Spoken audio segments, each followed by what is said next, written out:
Welcome back, class.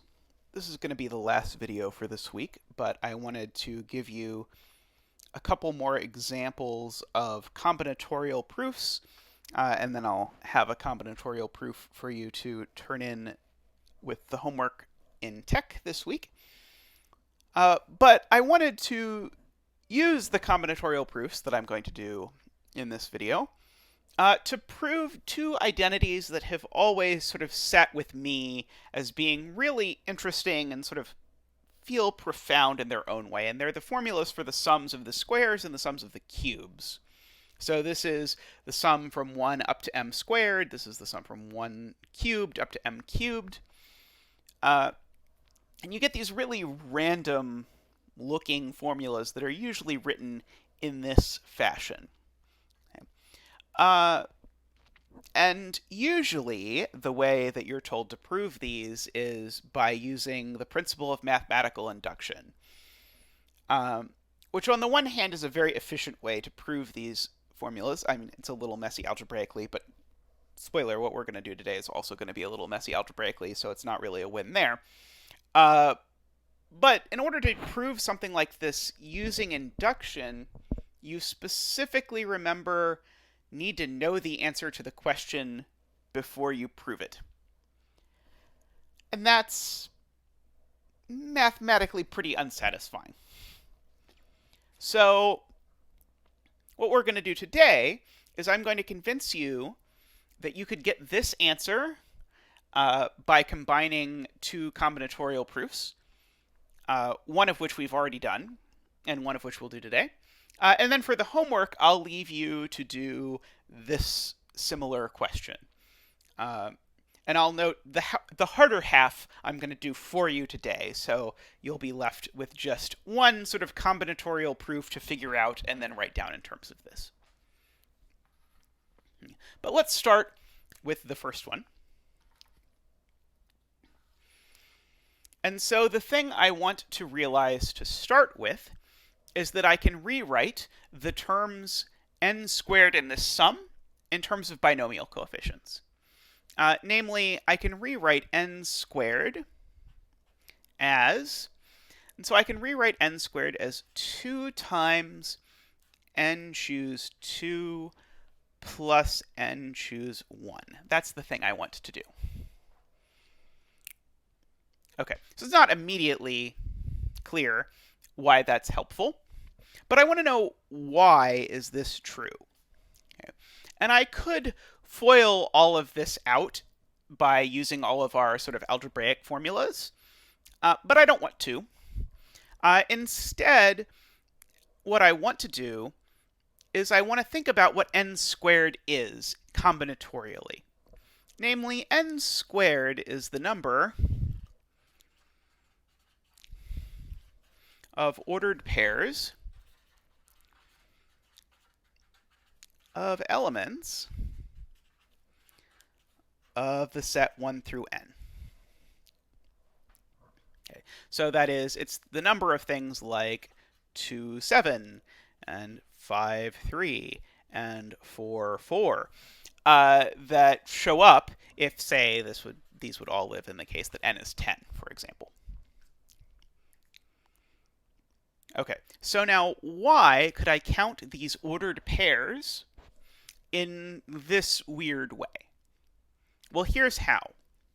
Namely, there's two flavors of these ordered pairs, and I bet you can guess what they are. Those where the terms are different, and those where the terms are the same.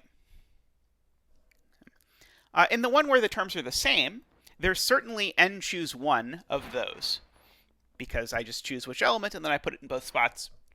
Done. When they're different, well, n choose 2 is the number of ways I can choose what the two things in the pair are, but not what order they go in.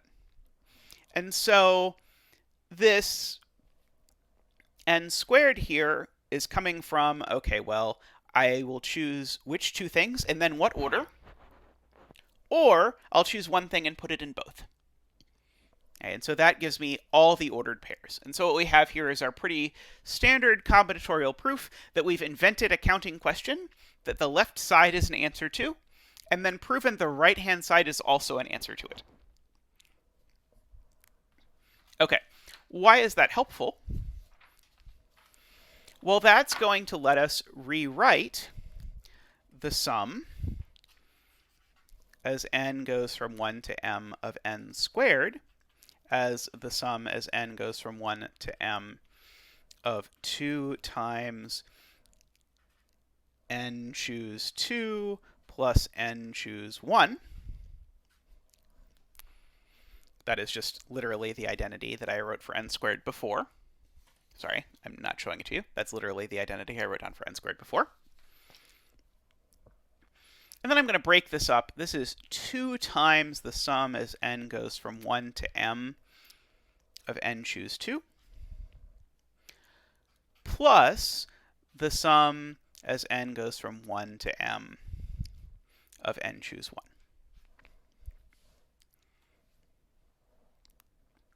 Okay, so ostensibly, that didn't help.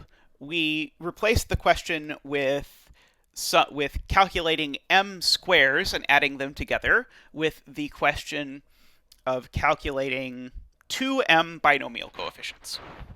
Not great. But a thing you might remember from before, I'm going to save this for a second. A thing you might remember from before is that we proved a formula for what happens if you take the sum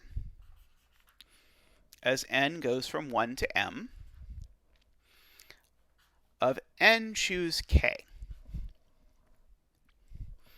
Namely, this thing is always m plus 1 choose k plus 1.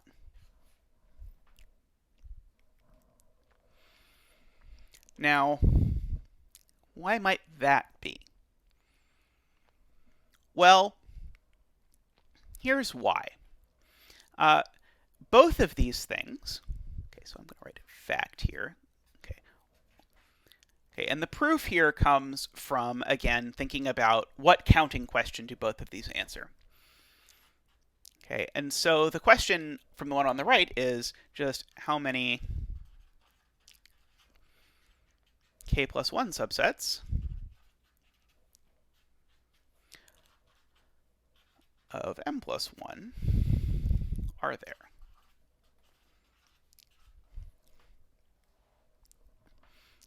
Okay, that's very directly what that question, or that's very directly a question answered by this binomial coefficient. But we can break down this thing into subpieces. So here are the flavors we're going to write down. Okay, so, and I'm going to count my flavors backwards for reasons that'll become clear in a second. Flavor M is going to be, actually I'll call it flavor M plus 1. This is going to be subsets with largest element m plus 1. Okay. Well, how many of those are there going to be? Well, one of the m plus 1 elements is literally one of the k plus 1 elements is literally m plus 1. So there are k elements left. And all of those elements, they have to be less than or equal to m. So there are, in fact, a total of m choose k of those. Okay. This is going to continue, though. If I now ask, well, how many are there with largest element m, well, the total is going to be, well, what elements am I allowed to use now? I've already used m, so I need k more elements, but the largest element I'm allowed to use now is m minus 1. So this is going to be m minus 1 choose k total. Okay. And this is going to continue. There's then going to be m minus 2 choose k with m minus 1 as their largest element. And this is going to tumble down and down and down. And that's exactly what this sum is doing. Okay. Now, you might notice, hey, this sum is pretty weird in that if k is, say, 5, the first 4 terms of this are sort of the ridiculous binomial coefficients that we don't like writing down, like 1 choose 5, 2 choose 5, 3 choose 5, 4 choose 5, 5 choose 5. Okay. Well, 1 choose 5 is 0, and we really don't like to think about it because it's asking how many ways are there to choose 5 things out of one thing. And similarly, 2 choose 5, 3 choose 5, 4 choose 5. They're all also 0. They're the sort of thing we don't usually write down. So it's pretty rare for them to show up in the sum. But the reason why they're showing up in the sum is because what they're corresponding to is they're corresponding to elements of flavors that don't exist, like the flavor the largest element in the set is 1. There are no sets with the largest element 1 if k is bigger than 1, or the largest element 2, or largest element 3. If k is 5, the smallest possible largest element, a phrase I don't love saying, but if k is 5, the smallest possible largest element is 5. And so the first non-zero term here, that is the first flavor from the bottom coming up, that will have anything in it is the flavor where the largest element is 5. Okay. So that establishes that identity that we want to use. Okay. But if we look back here, we can now rewrite this because both of these sums of binomial coefficients, they both look exactly like the thing that showed up in our formula. And so we can rewrite this as 2 times, and so m plus 1 choose 3 plus m plus 1 choose 2. Okay. Namely, this sum, that's exactly the case where k is 2, and this is the case where k is 1. So we just apply this formula twice, and we get this. Okay. Which is to say, we've rewritten the sum of the first m squares as a sum of now just 2 binomial coefficients. Okay, so that's indisputably easier to write down. But we can do better because we could spell this out. Okay, so this is great. This is beautiful. We could stop here. The only reason I'm not going to stop here is because I sort of promised that I'd prove to you this identity. And so I want to get this to look like this. Okay. And the way I'm going to have to do that is I'm going to have to break out these binomial coefficients using the formula we don't usually like to use. Okay, which is that I'm going to rewrite this as 2 times, okay, and so it's going to be m plus 1 times m minus 1 over 6 plus m plus 1 times m over 2. That's using our n choose k as n factorial over n minus k factorial times k factorial. Okay, so this is, if I go ahead and write that out, this is going to be m cubed minus m over 3 plus, and this is going to be m squared plus m over 2.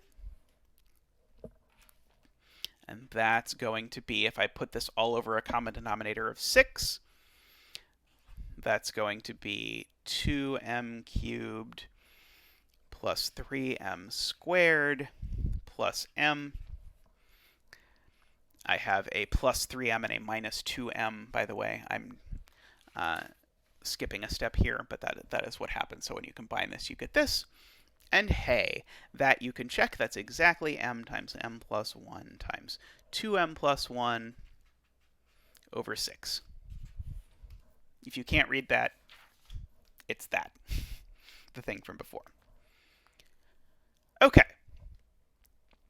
So, what do you have to do for the homework question? For the homework question, you want to figure out how can I, instead of writing n squared as a sum of binomial coefficients, how can I write n cubed as a sum of binomial coefficients? And so instead of being two binomial coefficients, something times n choose 1, something times n choose 2, it's going to be something times n choose 3 plus something times n choose 2 plus something times n choose 1. So use your combinatorial reasoning, much like what we did here, to rewrite n cubed as a sum of things in terms of binomial coefficients. Then apply, in fact, this same fact, so you don't have to reprove this piece. You'll apply this same fact, and then you'll rewrite the sum as n goes from 1 to n from 1 to m of n cubed using your formula.